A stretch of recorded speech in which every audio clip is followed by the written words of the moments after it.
You mentioned the Cowboys, and we're going to talk about them right now. Let's do it. They finished 12-5. They restructured Dak Prescott and Zach Martin's contracts to free up $22 million in cap space. They franchise tagged Dalton Schultz.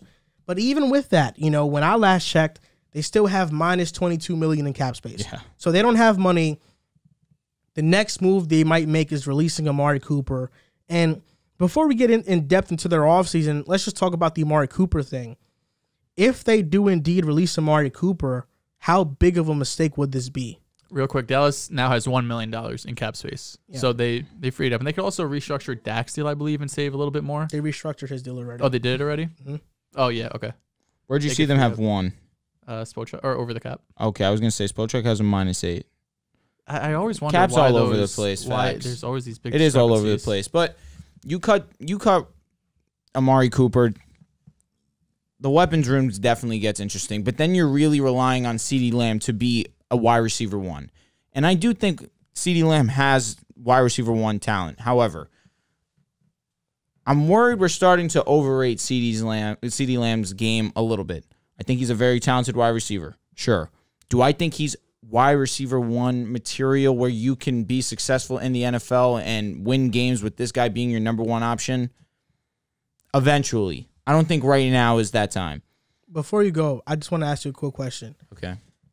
So CD, right now you don't think he's wide receiver number 1. You're ready to say Judy is though. Not right now. Okay. Can't say that. I just want to know where you're at with that. I think if we're just projecting both of them, we're projecting both of them to be wide receiver 1s. Correct. If Amari leaves. Correct. Fair enough. But I'm saying as of right now, he is an excellent, one of the best wide receiver 2 options right now, CeeDee Lamb, without a doubt. Amari Cooper opens up the field for him a little bit more because Amari Cooper naturally has earned that respect to draw more attention. Now you take Amari out of that equation, and now CeeDee Lamb is going to have to play 17 games as the number 1 option. He will put up the numbers for sure, but I worry about him getting taken out of games. I worry about Dallas's offense getting going if they don't bring in another guy opposite of him. At 24, you can bring in a wide receiver, a solid one at that too. We mentioned earlier, Treylon Burks could be available. Jameson Williams, given the fact that he's coming off an ACL injury, teams might be concerned about that. He could be available. And now things start to get really exciting for me if I'm Dallas. And now I'm back on CeeDee Lamb's bandwagon. I think CeeDee Lamb is a great wide receiver talent for sure, but I do have my concerns about him being the number 1 option. If you think Michael Gallup is healthy and he's there, what do you think of CD?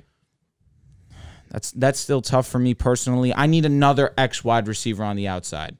I understand that Cooper fell off a little bit, but it was mostly due to injuries. When he was on the field, he was still a touchdown threat, still a option you had to look out for. Yeah. Dalton Schultz was another one, another big part of the reason why Dallas's offense had success. You had Zeke and Tony Pollard, that duo backfield. Just a lot of pieces on this offense allowed for opportunity to be presented. And CeeDee Lamb definitely made the most of his opportunity. CeeDee Lamb was one of the best statistical wide receivers this season. However, with him being the wide receiver 1, I do have my concerns. Now, they can clear up some cap space with a couple moves. Blake Jarwin's probably not going to be on the team. They save around $4 million. You cut Amari Cooper, that's $16 million. So, yes, this move would benefit the team as a whole. But in the draft, if you're not bringing another wide receiver, defensively, you could use a linebacker. You could use a defensive lineman. You could probably offensive line. I probably wouldn't target. But you could. They need depth. They need a corner. They're getting old and they're getting injured. Corner, I feel as if I definitely would look that way, but I feel as if Trayvon Diggs needs to take that step in that direction of not just being a big play type receiver. He needs now to learn how to be a coverage cornerback, and I think he can do that. And I think if he does that, it doesn't make it as big of a concern. But right now, since he hasn't shown that he can be it's not just him. And I think Trayvon Diggs is fine. I'm talking about more like Anthony Brown and Kelvin Joseph and guys they have outside of Trayvon. Like outside of Trayvon, there isn't much there. So you're more worried about their defense right now than you are about their offense? I'm worried about both. And that's why I think the Cowboys, they're in a tough position. I think releasing Amari Cooper would be a gigantic mistake. I'm with you there. One of the bigger mistakes that I've seen. And it's just on brand for Cowboys. Not going all in to try to maximize your window. Your window they is now. basically did that this season. No, they didn't. In what way do you believe so? What moves did they make to try to maximize their window? I mean, it's been a build-up into this. Michael Parsons definitely helped that situation. Trayvon Diggs definitely helped that situation. But they Zeke invested all this money into the offensive line. They invested their money into Dak. They invested their money into Amari Cooper. They invested their money into Zeke. They haven't righted any of their wrongs. In what sense? Paying Zeke Huge mistake. was a mistake. Yes. It only was a mistake because Dak got hurt last season. No, it was a mistake because you don't pay a running back that much money. But Zeke was still fine statistically this season. It doesn't matter. He was but fine. He's replaceable for a fraction of the price. Now at this point in time. I know. But this is when the cap is, it's a $17 for example, million cap. Let me use this example.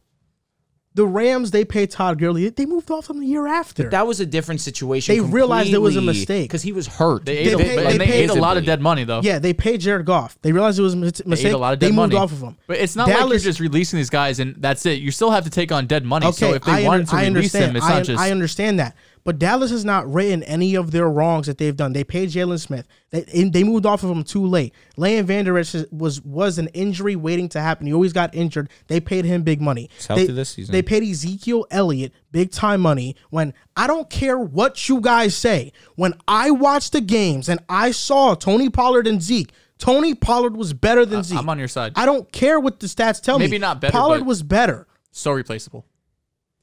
Paying Zeke was one of the worst. Running back agenda you have. I do. Paying Zeke was one of the worst mistakes ever.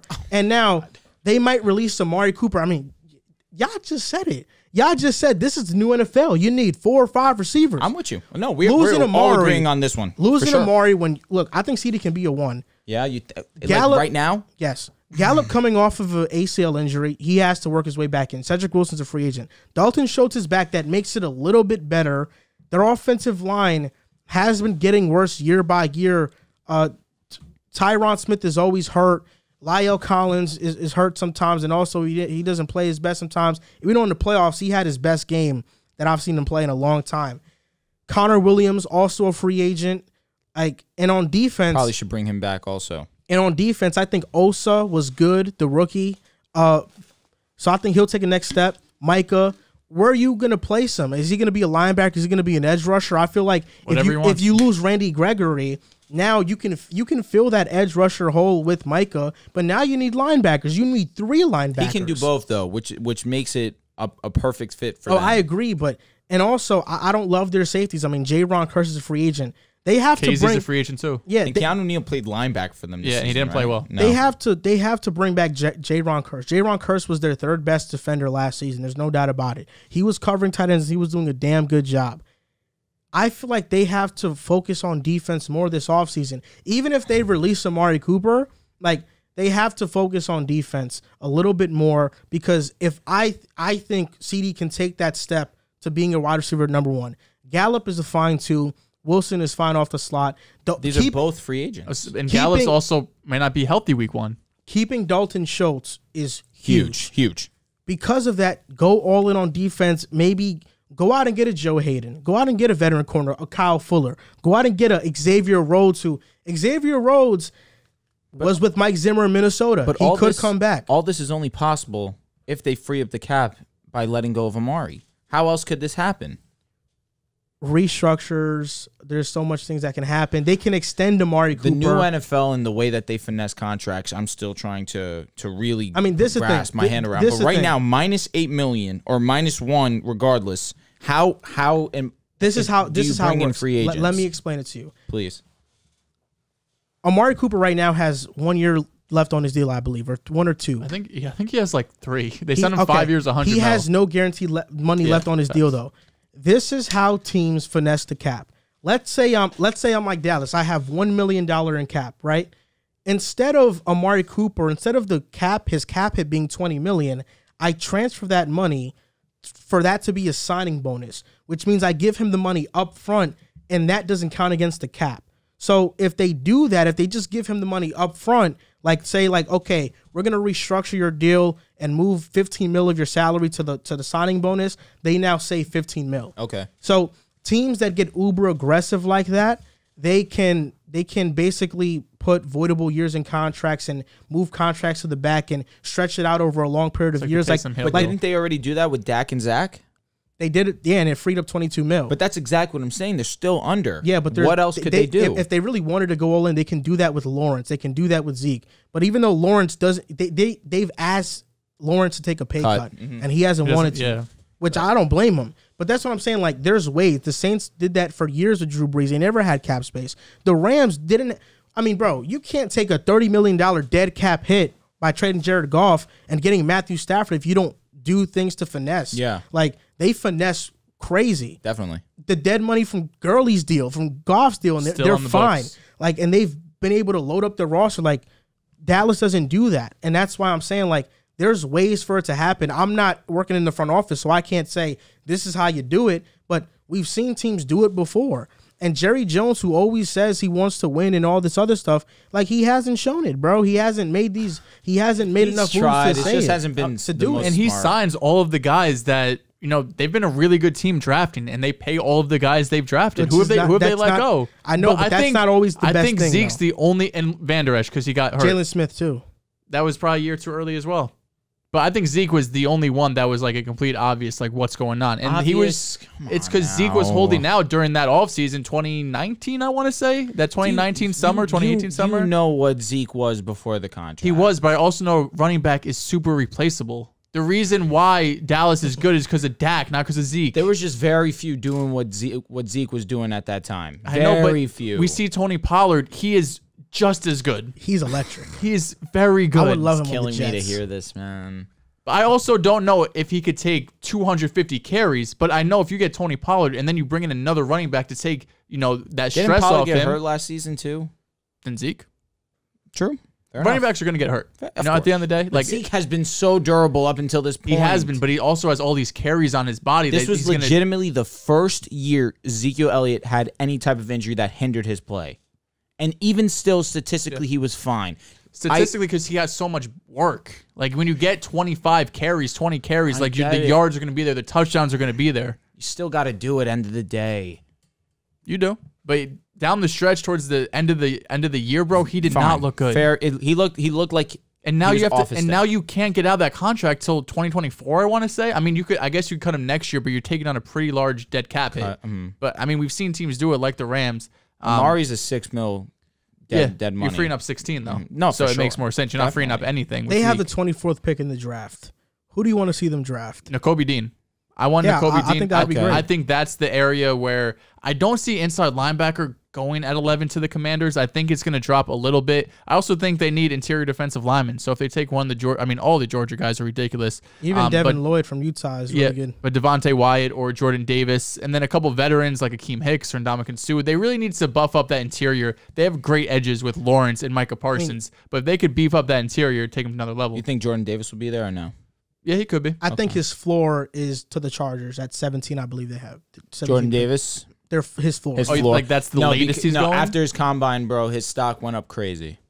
Yeah, he was super He's athletic. 340. But you're telling he's me if stupid. Jameson Williams is there, you're not taking him if you're Dallas? I think there's a real chance. Like if they release Amari, they have That's to what I'm seriously saying. consider This is taking what a I'm receiver. saying. If Amari is gone, receiver, especially with Dallas. Jerry Jones from Arkansas, man. Treylon? It would not. If Treylon's there, I think that's who we'd go with. We've seen him in the past, like the CD stuff, the CD pick. That was all Jerry. Jerry wanted CD. Let's be real. Jameson is going to be better than AJ Terrell Treylon. on the board. Maybe. Wasn't AJ Terrell on the board for the CD pick? Maybe they picked CD like 15th. That was a mistake? Yes. Yeah, AJ is amazing. But CD is still really great, too. So Daniel Jeremiah in his top 50 prospects for this draft. Nakobe Dean's 8. Devin Lloyd's 9. Yeah, I know.